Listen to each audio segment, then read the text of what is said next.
CNDBLOOD. Most people who recognize the name know it from my Rust servers rather than my YouTube channel. Really, whenever I get recognized, it's usually, why is your name a Rust server? For almost exactly 8 years, I had been running some of the biggest Rust servers for hundreds of thousands of unique players before I shut them all down in 2023. The truth is, my passion for content creation had faded with time, thus making me fall out of love with anything relating to Rust. But running Rust servers has always been my favorite hobby, and since then, I've been contemplating re-releasing new and improved Rust servers. So for the past month, I've spent nearly $1,000 working on my least profitable Rust server, the US solo-only 2x vanilla. I figured this would be the best gateway considering it was one of my first ever server release. Speaking of which, how about a little dive into the backstory of my Rust servers? It all started back in October of 2017. While looking through my emails, I'd received a sponsorship inquiry for a game server hosting provider, and compared to the mass spam of emails coming from gambling sponsorships, this seemed like a way better alternative and was actually something I had already been considering doing. Thus, my very first server, the CNDBLOOD 2x lightly modded, was released. Then, several months later, I would reach a milestone of 50,000 subscribers here on YouTube, which led to me releasing my second server, the solo-only 2x vanilla. Part of my deal with said server hosting provider was that some of my Rust servers would be hosted for free in exchange for promotion of their website. So when I released my 5x perfectly modded a few weeks after the solo's release, I was paying about $50 a month just to run the 5x. Now, I don't remember much of the drama at the time, but I remember there was a lack of satisfaction from the sponsor with the results they were getting. Somehow, I had a bit of a hunch they were going to cut me out completely, and I managed to back up all 3 of my Rust servers a day before they'd block me from accessing my files. This was all very new to me at the time, and had I not backed them up a day prior, I'm not sure how I would have been able to rebuild my servers from scratch. That would be the last time I worked with any game server hosting provider, and would instead invest in dedicated servers and run them independently. There is honestly too much to go through. Things just kind of snowballed from there, with EU servers introduced, and at some point, even AU servers, which were short-lived. At the height of things, I had over 8 Rust servers reaching max pop consistently, and a peak player count of about 1,300 concurrent players. I was only 15 when I started running Rust servers, and I'm 24 now. It's been a huge part of my life with many memorable moments. But not just for me, some of you guys as well.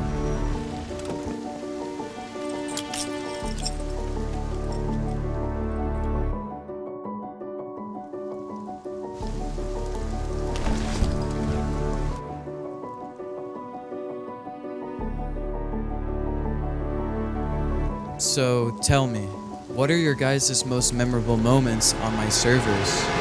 Why am I here? I only have like I have like an hour across the entire all servers. I fucked up. I fucked.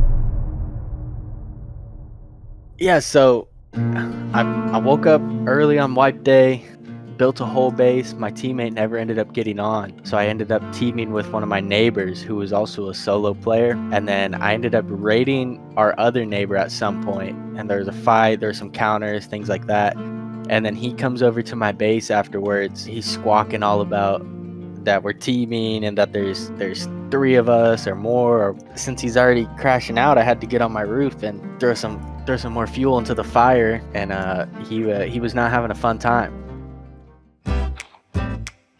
I don't even have any cloths, so we actually gotta go get some. But what's this over here that I'm hearing?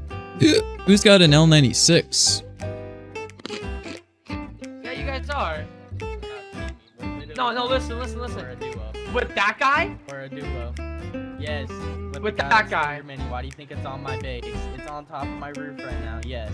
Yes, I'm teaming with that guy. Okay. But then why are there 3 of you guys? There were 3 of you guys on my base. Yes, they were trying to kill me, bro. You're a kid. I'll come raid you again. What do you mean they? What do you mean they? So you guys don't like know each other. You guys have separate bases. We're a duo. No, Yeah, the other guy's tripping out. Why do you guys have separate bases then? Because I was a solo, and he was a solo, and then we decided to team up. So we got 2 bases. Makes sense. Yeah, and on like they're just getting eavesdropped by me in the background. Alright, I just wanted to make sure we weren't getting teamed on, because that shit was whack. What if... I love that. I love just eavesdropping people in this game. Maybe I'm the 3rd teammate. You ended up ever seeing that guy again? Yeah, I ended up seeing him on some future wipes, and I never changed my name in game most of the time, so I'd see him a lot, and I'd get a lot of hate from people from past wipes. So how'd you come across this video then? How did you know you were in this video? Because you linked me this video the other day in my chat while I was streaming. Yeah, so I found the servers from your videos, so I would just kind of I'd play a wipe, and then, you know, if you played it, then a week or two later there'd be a series on it, and I'd always watch it to kind of see if there was any Easter eggs where my name popped up, or we had some sort of encounter. Played your servers for a long time. I played Rust for a long time, and then when I turned 18, I became a dad and had to lock in. So, of course, you guys met on my server, right? Yeah, totally. Right. So, I create families. Yeah, CNDBLOOD servers create families and generational bonds. That's right. So everyone should play it. I actually met, this would be cool to include too. I met my real life best friend on one of your servers. So we met on your servers, and we realized we both lived in the same state, and then eventually I was on a family vacation into his city, and we ended up meeting up, and then since then we see each other in real life every few months. He comes to my kids' birthday parties and all types of stuff. We see each other all the time. That is sick.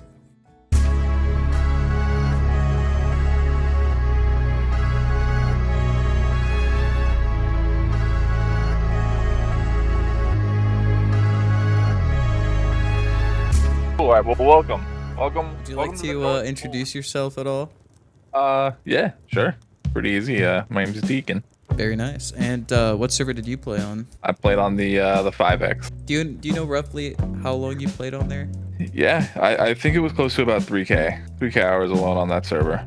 Is there anything like about the 5X that you like that I guess you don't see in other servers that you play? Because you do still play Rust. I mean, simple but meaningful things.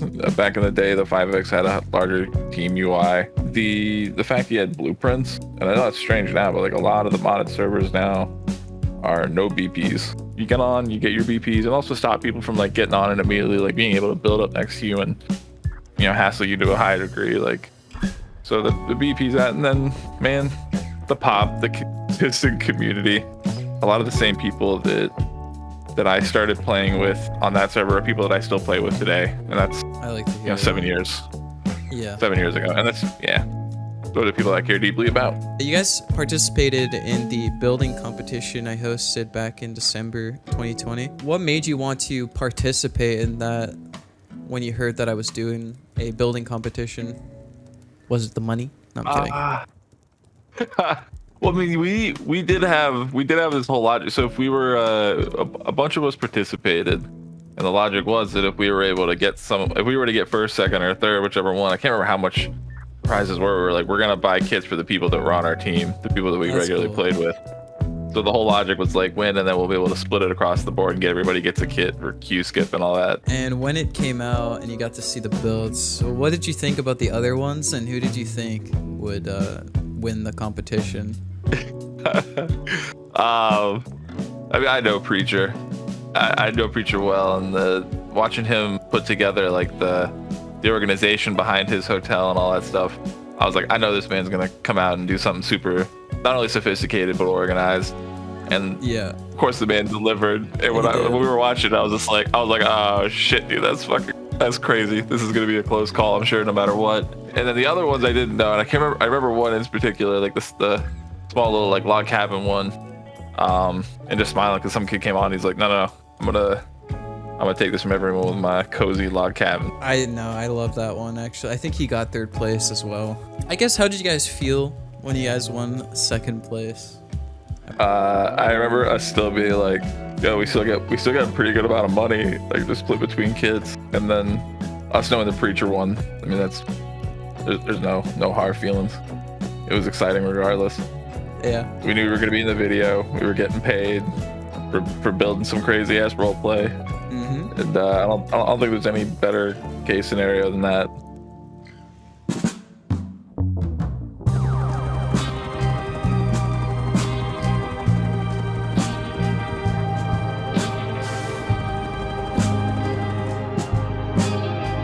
All right. My name is Mercurius, formerly known as the Preacher. I'm an old Rust player. I started playing 2014 is what I approximate.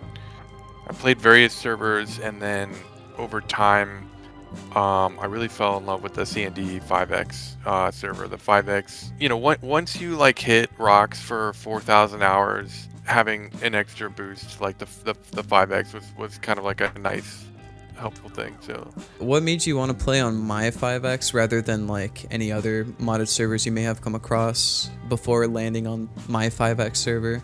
You know, there's a lot of variables when you play, you know, Rust. It's obviously the atmosphere, you know, the people, you know, and those were probably the variables. I probably tried a few, maybe Rustified comes to mind, but I mean, the CND 5X was the best one at the time. There are some conveniences that are nice, right? Especially on a game that wipes frequently, you know what I mean?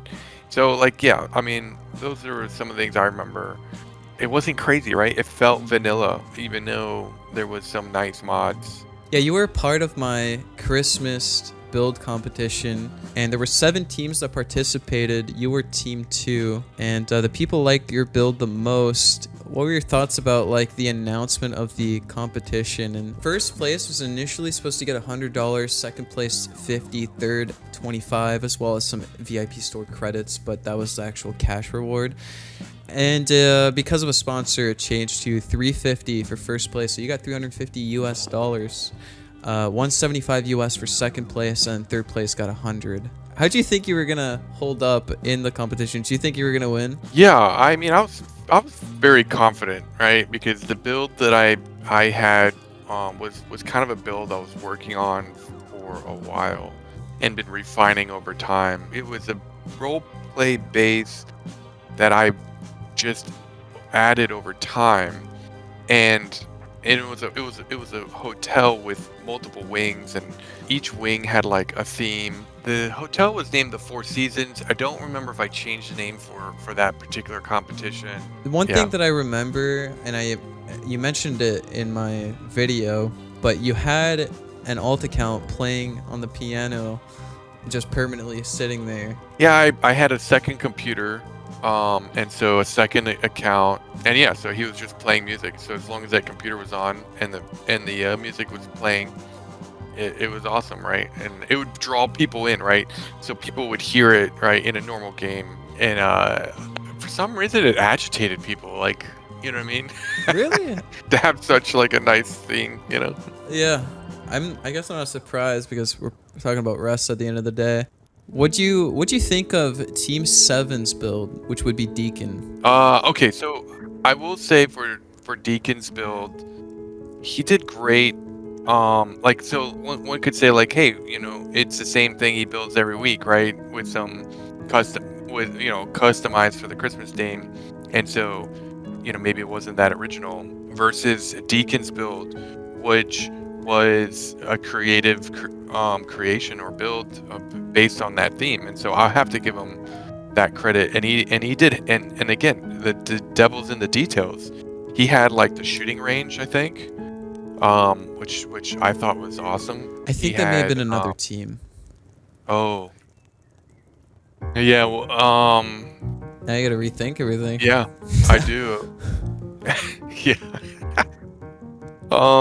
The most impressive part of this build was the size, and it was unique, right? He built it was something he's never built before, and he, you know, reacted pretty well to the challenge. I remember he had like a lot of details, a lot of lights, a lot of Christmas themed rooms with like fireplaces, and that's what kind of will make any challenge win, right? Like when someone walks around and sees all the detail. He had a much larger team too, helping him with that build. But what I had on my side was just, you know, something tried and true that I could refine and polish, right?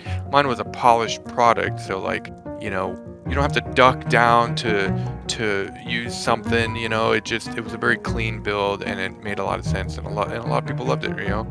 When you won the base build, yeah, what do you think about that, I guess? It was like the coolest thing that ever happened to me in like video gaming, right? And I think my wife probably rolled her eyes when I told her I'm a professional gamer now. Obviously I gave at least, I mean, I only took half, right? Whoever helps with that build. I don't remember if I had 1 or 2 helpers. Striker was usually the guy helping me, and I know he helped me on that build, so we both split it 50-50. Really? Okay, that's cool. I didn't know that. Yeah. If the 5X were to come back, do you think it's something you would, I guess, give it a shot? Not get invested into it again, but do you think it's something you would want to try again? If I were to come back and play Rust, the 5X would be the only reason. Right. I did talk to Striker, and I said, hey man, I think CND's bringing back the 5X. And I talked to Meep, right? Some of the old guys, and they're excited.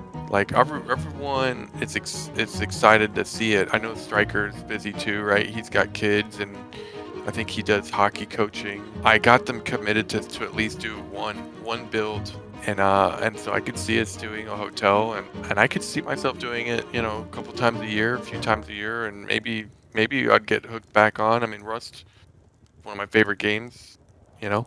Yeah. Got a polar bear here.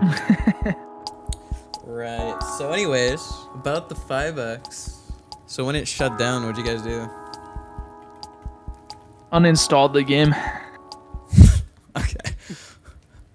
Never played Rust again. Nah, when it went down, I fell into the void of 10Xs. Yeah, there's no other servers. AWOL'd 10Xs because there was no other servers, man. Is the 5X felt perfectly modded to me because it was easy enough to get gear that it didn't feel too grindy, and we could just pick it up and play for the day and have fun and then log off and not have to like worry about getting raided or offline or whatever.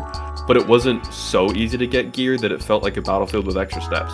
Because a lot of servers now feel like Battlefield servers with extra steps, and I want a less modded, slightly more grindy experience than that, but not so grindy that it's vanilla-esque in the way that I feel too attached to my loot and like it's a big time investment.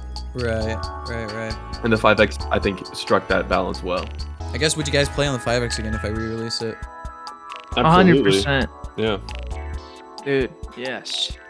So yeah, those were some of the conversations I had with some notable players from my old Rust servers. As I mentioned at the beginning of the video, I just re-released my US solo-only 2x vanilla server, which did indeed cost me around $1,000, and although I don't expect breaking even on it likely ever, the best way you guys can help the server survive is simply just giving it a try for a wipe, see if you like it, and perhaps play some more wipes if it suits you. This upcoming force wipe on the 2nd of October matters the most, and you can vote for the next map right now on my Discord server at cndblood.com/discord, as well as find my server in Rust by searching CNDBLOOD under the modded section, or join via the F1 console by pasting the client.connect on screen, which can also be copied in the description below. I do plan on re-releasing the US Solo Duo 2x vanilla server in the following force wipe in November, as well as the US 5x perfectly modded if I successfully finish it on time. Those server release will be announced on my Discord server as well, and of course in future Rust videos. And EU servers is definitely something to consider, but for the time being, the US servers are my main focus. I'm really trying to rebuild my brand in the Rust server community, so I hope you guys can check them out or spread the word to those you know may have played on them. I know it's been a year and a half since my last upload, but I'm really planning on releasing more videos in the near future and dedicate a lot of my time towards running Rust servers. But yeah, that's it for the video. Thank you guys so much for watching, and peace.